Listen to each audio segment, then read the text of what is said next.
Timãozinho na copinha e o Coringuinha enfiou simplesmente uma sacolada no time do Ji-Paraná. Isso mesmo, Ji-Paraná, que é do estado de Rondônia, exatamente, né? Os caras são pegadinhas. Será que existe no estado do Paraná um Gi-Rondônia? Essa é uma pergunta que fizeram na live de ontem. Estou roubando a piada de algum dos inscritos aqui do canal, tá bom? Bora começar mais um pós-jogo, o primeiro pós-jogo de 2024.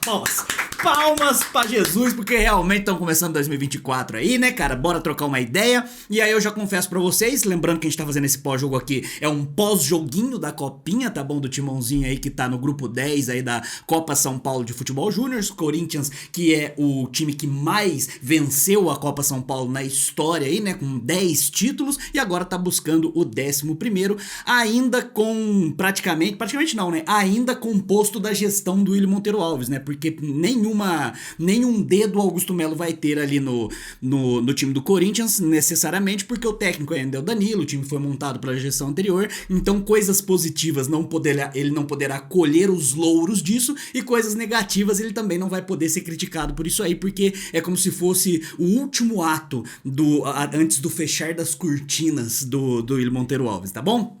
Então bora trocar uma ideia aí. O Corinthians enfiou 6-0 no Ji-Paraná, né, cara? É um time realmente muito limitado, mas eu tive gratas surpresas. Na verdade, individualmente no jogo, não sei se você conseguiu acompanhar aí, né, cara, teve condições de assistir, individualmente, peça por peça do Corinthians, praticamente todas me surpreenderam. As que eu esperava muito, entregou muito pouco, e a que eu esperava pouco, entregou bastante de maneira justa, e a gente vai conversar sobre isso, né? O técnico Danilo entrou com o Felipe Longo no gol, né? E aí eu vou tentar meio que dar uma resumida em cada jogador, caso você não esteja familiarizado aí com o time do Corinthians Sub-20, né? O Felipe Longo, ele acabou no ano passado perdendo espaço aí pro Cadu, né, cara? Que depois acabou...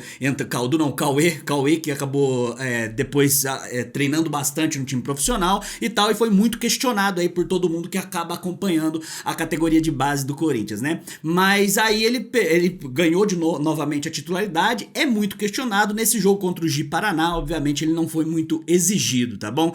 E aí o Danilo levou o Felipe Longo no gol, na lateral direita Léo Maná e na lateral esquerda Vitor Mer. E eu já quero pontuar duas coisas. O Léo Maná, eu sempre achei ele superestimado.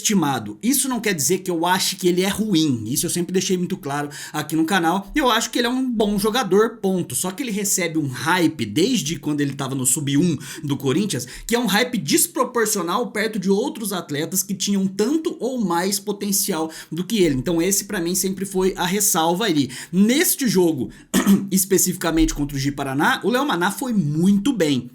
Por outro lado, um jogador que aí eu já não gosto, e não tô falando dele pessoalmente, tá? Tô falando dele o nível de futebol mesmo, que é o Vitor Mer. Sempre questionei bastante, né, cara, nossa carência em lateral esquerdo, não só no time profissional, mas nas categorias de base também. E o Vitor Mer contra o Ji-Paraná realmente foi também uma boa partida dele, uma partida muito justa, tanto defensivamente quanto ofensivamente, fazendo várias ultrapassagens aí. Então temos que ser justos, né? O Vitor Mer foi muito bem nessa partida. A dupla de zaga, o João Pedro Tchoca e o Renato, deixaram muito claro uma coisa que eu sempre falei aqui no canal Papo Fiel, que é tudo que dava pra extrair de zagueiro da base do Corinthians, a gente sugou até a última gota nos últimos anos ali, né? João Vitor, Raul Gustavo, Murilo, Robert Renan e tal, e aí sobrou a raspa do tacho ali, né? E o Renato mostra mais uma vez pra mim, apesar de não ter sido tão exigido ali durante a partida, que é um zagueiro extremamente limitado. Teve pelo menos 3 bolas que tocaram pra ele assim, que ele deixou furar, que não conseguiu dominar direito ali.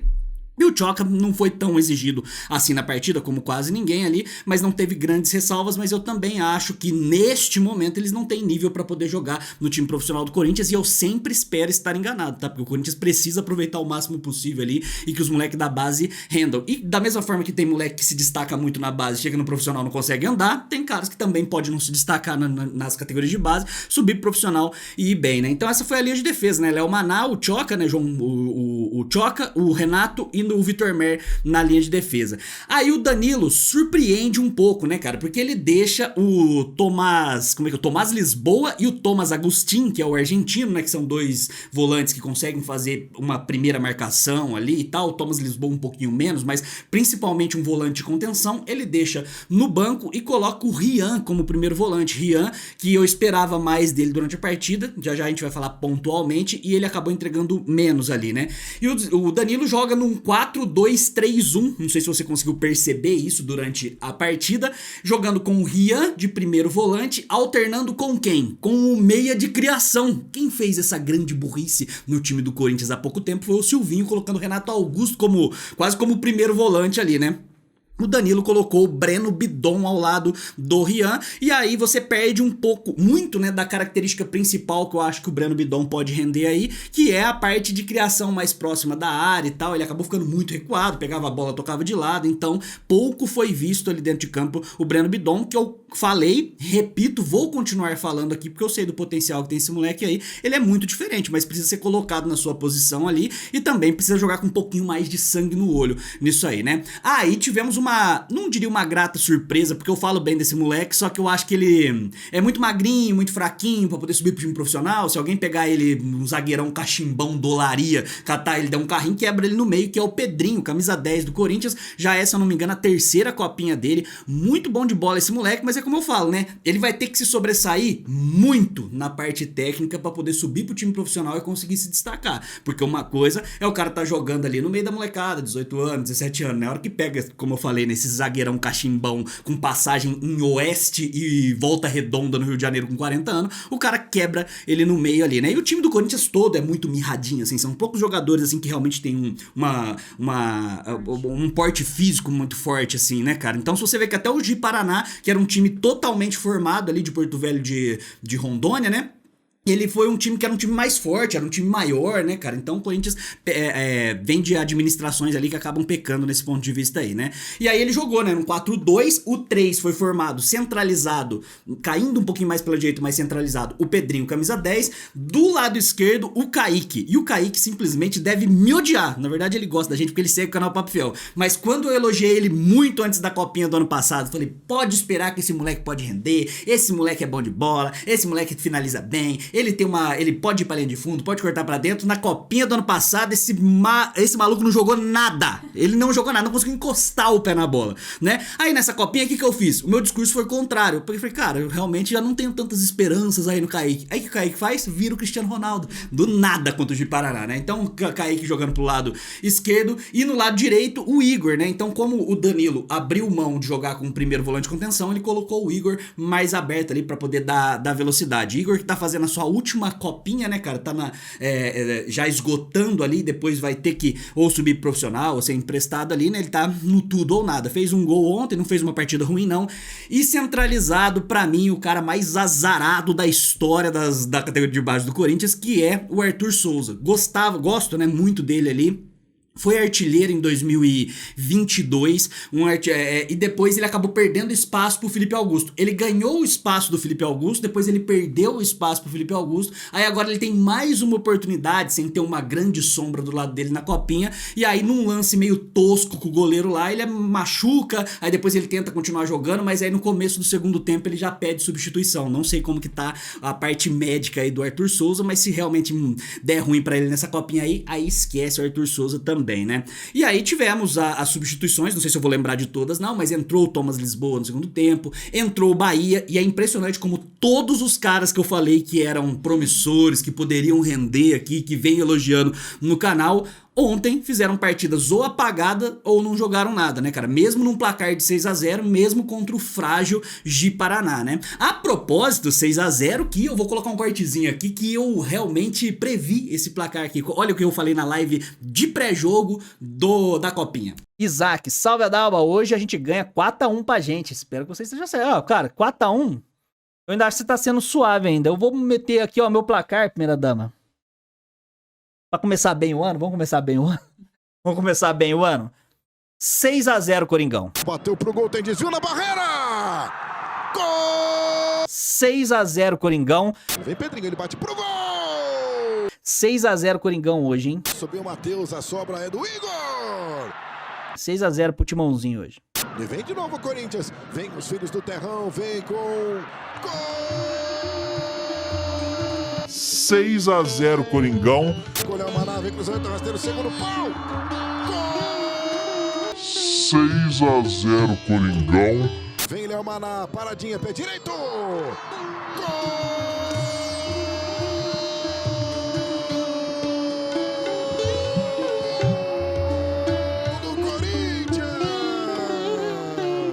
Meu Deus, hein? Agora foi bem demais.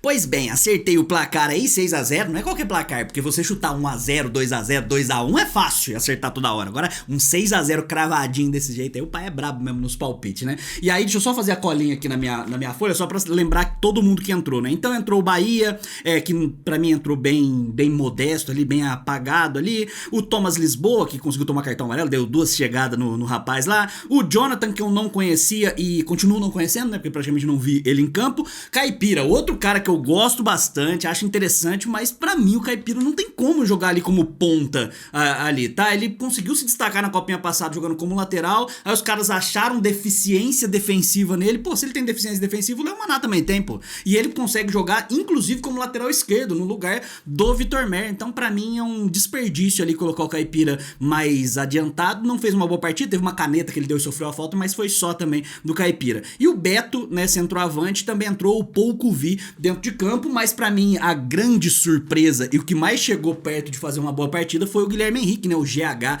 que os caras estão apelidando ele agora na base. Entrou no segundo tempo, ele consegue fazer ali não só centralizado como centroavante mesmo, mas também segundo atacante, ele consegue fazer caindo pelos lados de campo, é bem versátil.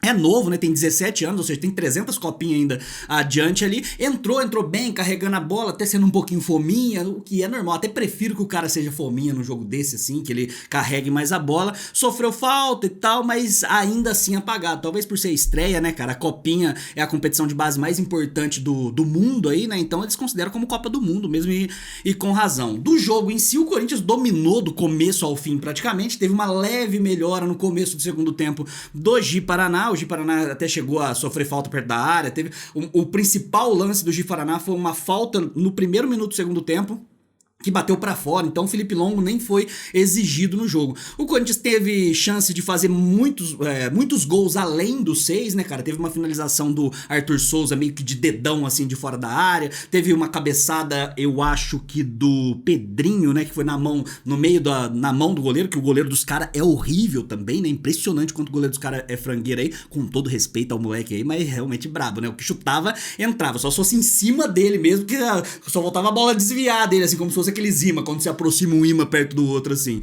E aí o Corinthians teve outra chance, teve um gol anulado, assim, milimetricamente do impedimento do Vitor Mer, e eu quero dedicar um tempinho pra poder falar do Vitor Mer aqui também, tá? Porque eu sempre critiquei muito, tá? E sempre critico mais leve, né, quando eu tô falando de moleque de base, assim, mas eu sempre achei ele bem limitado em relação ao que o Corinthians profissional precisa, ou pelo menos pra ele virar uma moeda futuramente pra acabar pingando alguma coisa no caixa do Corinthians. E na partida de ontem, ele me surpreendeu, porque foi a melhor partida que eu vi do Vitor Mer. Defensivamente, tava marcando muito bem, dando carrinho, entendeu? Tava dando o tempo todo compactado na linha, inteligente, fazendo ultrapassagem, aproveitando ali que o Breno Bidon tava jogando do lado dele, assim, e com menos liberdade, ele acabava descendo mais. Não sei se foi uma estratégia aí do Danilo, mas de qualquer forma potencializou o Vitor Mer. Não sei se foi contra o Ji-Paraná especificamente. Vamos ver agora contra o Bangu e depois contra o Marília se vai dar alguma coisa. A tendência é que o grupo do Corinthians classifique em primeiro.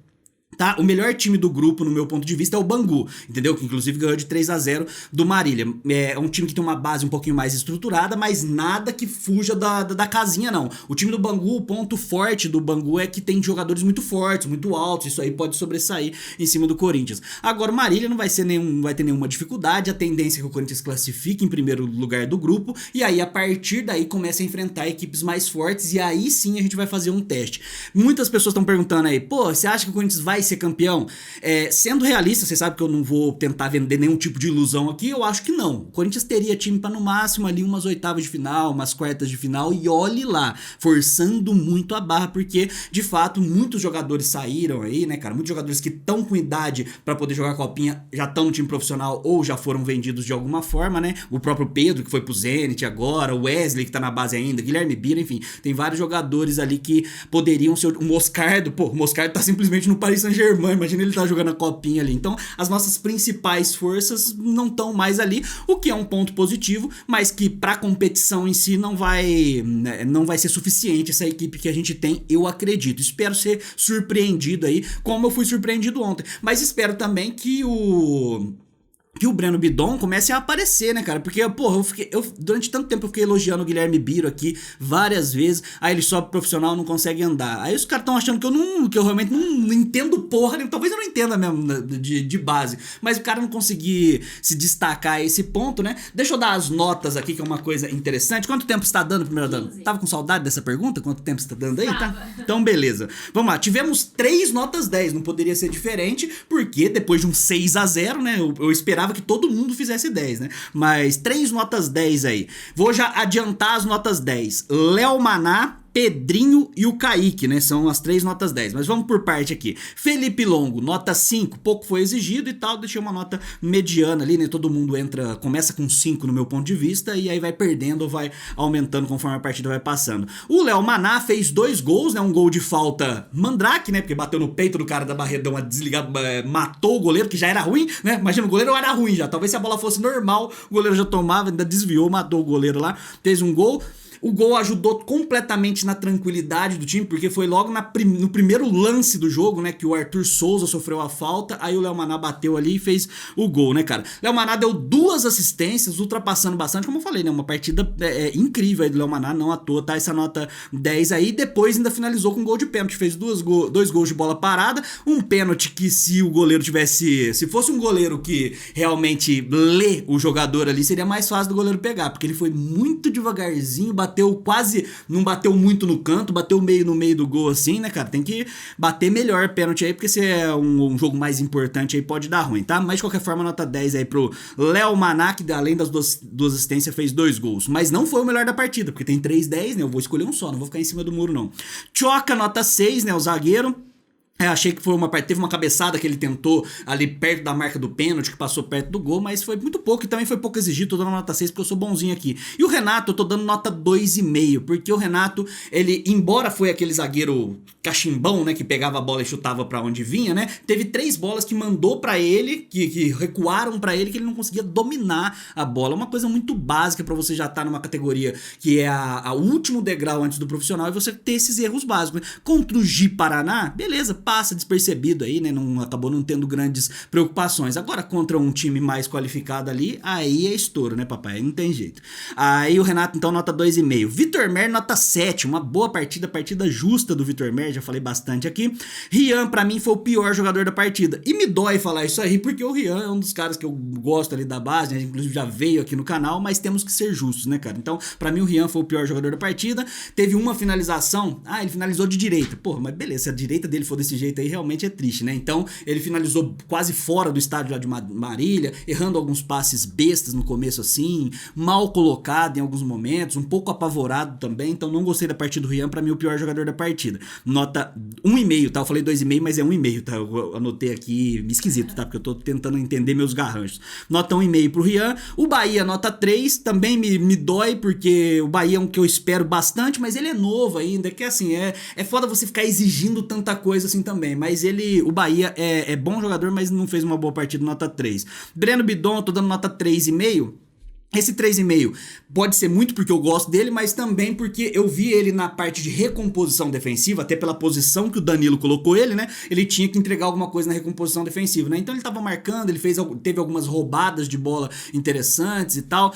Na parte de articulação um pouco errou, mas ele também não foi exigido pra não errar. Ele pegava a bola lá quase dentro quase que o Felipe Longo, tava ele e o Felipe Longo tocando a bola ali. Aí é difícil errar, aquele passe de lado também, nada que surpreendeu demais, por isso tô dando esse 3,5 aqui, tá? No lugar do Rian, partida entrou o Bahia, eu já tinha falado, no lugar do Breno Bidon entrou o Thomas Lisboa, que as expectativas é que ele seria titular para a partida, mas aí o Danilo, como eu já expliquei aqui no começo, aqui, ele optou por deixar ele no banco. Ele entrou, no meu ponto de vista, muito mais duro na partida do que deveria entrar, tá? Ele entrou dando 2 porradas nos caras lá do Ji-Paraná e tá, um jogo muito mais tranquilo, conseguiu tomar um cartão amarelo. Aí ele toma o cartão amarelo, acaba ficando suspenso pra uma partida maior, uma partida mais importante, esse que é o ponto principal aí, né? Eu nem sei como é que funciona o regulamento de cartão amarelo na Copinha, mas eu acho que só zera a partida semifinal, alguma coisa assim.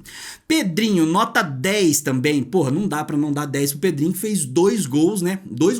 Um golaço, na verdade, um que ele só empurrou pro fundo da rede ali com uma assistência do Kaique, mas um golaço que ele chutou de fora da área assim, e o goleiro dos caras aceitou, né? Fez uma boa partida, articulou bem ali o meio campo, gostei demais da partida do Pedrinho, nota 10, mas também não é o melhor da partida. Entrou no lugar dele o Jonathan, pouco vi o Jonathan na partida, nota 2.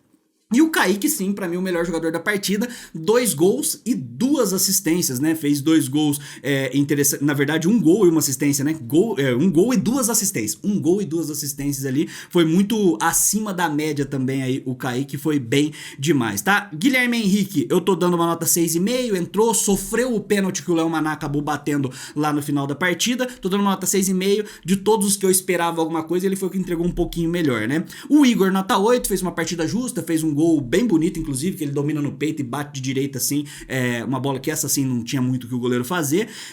No lugar dele entrou o Caipira eu tô dando nota 3 pra ele aqui por conta da caneta que ele deu e por eu gostar dele, porque não teve muita coisa além disso também. Arthur Souza, nota 4, sofreu a falta que acabou saindo o gol do Léo Maná, teve uma finalização, mas muito pouco, muito apagado. Uma partida de 6 gols, teu centroavante não fazer nenhum, né, cara? Aí, porra, põe o Alberto mesmo que tá suave.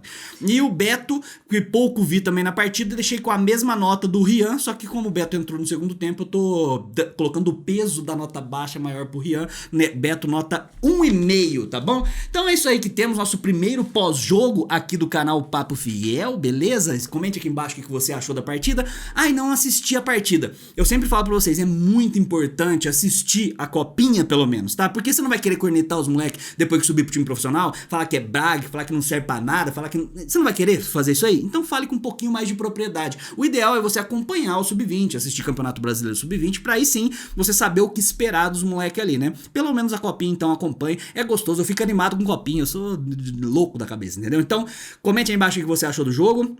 O que você achou do pós-jogo também, que é importante. Deixa o like, se inscreva no canal, ativa o sininho, tudo isso aí ajuda a gente a continuar crescendo aqui no YouTube. Muito obrigado, até a próxima. Vai Corinthians, e contra rival é poucas ideias.